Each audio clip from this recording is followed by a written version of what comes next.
Hi, darling. How's our baby boy? Cute and asleep. Oh, praise the Lord. You know, doesn't this house seem a little less empty with that baby here? Yeah. Well, listen. Speaking of less empty, I have something to ask you. You know, you being head honcho of the house till Mom and Dad come back from Arizona? Yes. I'm having a friend stay over for a while. You know, he's having some trouble at home, so...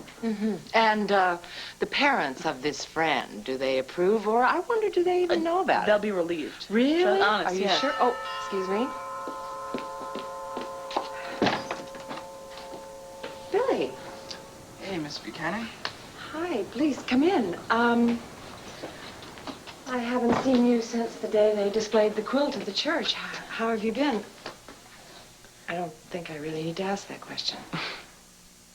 Actually, it hasn't been that bad. You know, I might not have any place to stay.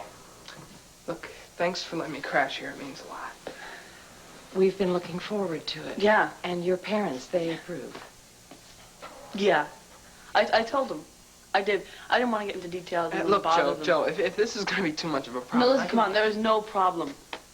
Right? No problem at all. All right? You just get your stuff up in the guest room. Third door on the left. Be quiet, because Duke's sleeping. Billy, we're glad you're here. Thanks a lot, Miss Buchanan. Tell me, how has he been doing since that day at the church? Let's see what happened.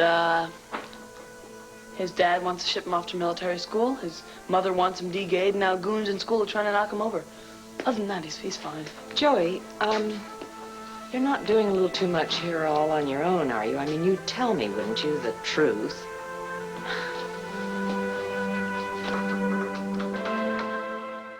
I guess we're a little late with the official greeting, but certainly better late than never. Welcome to Landfair, Billy. Thanks, Mrs. Buchanan. I just hope that it's, not too much trouble. Oh, well, we thrive on trouble around here, don't we, Bo? Oh, yeah, I wouldn't be able to do without it. His parents know he's here. I know I should have told you sooner.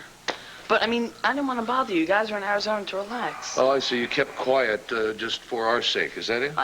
I just told you. Yeah, you just told us a little late, don't Look, you think? maybe I should just pack up my stuff. It's not that... No, don't be silly. Come on now, what's done is done. Although I must tell you that Mr. Buchanan and I agree, in theory, that teenagers should not just pack up and move out on their parents. This isn't just theory with me. Well, Billy's situation is unique. You must understand that, darling. And if this can provide a little cooling off period for him and for his parents, and if his parents don't object. They don't object, do they?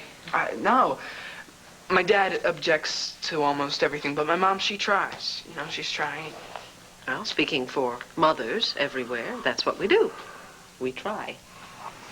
And I suppose fathers everywhere object. Is that it? Hey, come on, Clint, lighten up. You can't make him move out now. He's also... Oh, nobody's making anybody move out. Yes, of course Billy can stay tonight and for a short time. Just be aware that it's going to be a short time, all right? Just long enough for things to calm down between you and your parents, okay? Yes, ma'am.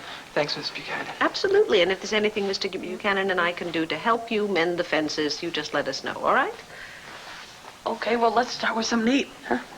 Sure, your folks just got home. What, do you want them to start cooking? No, I did all the cooking. Oh? Like, yeah, a big platter of Joey specials, a big thing of salsa and some chips, and some brownies for dessert.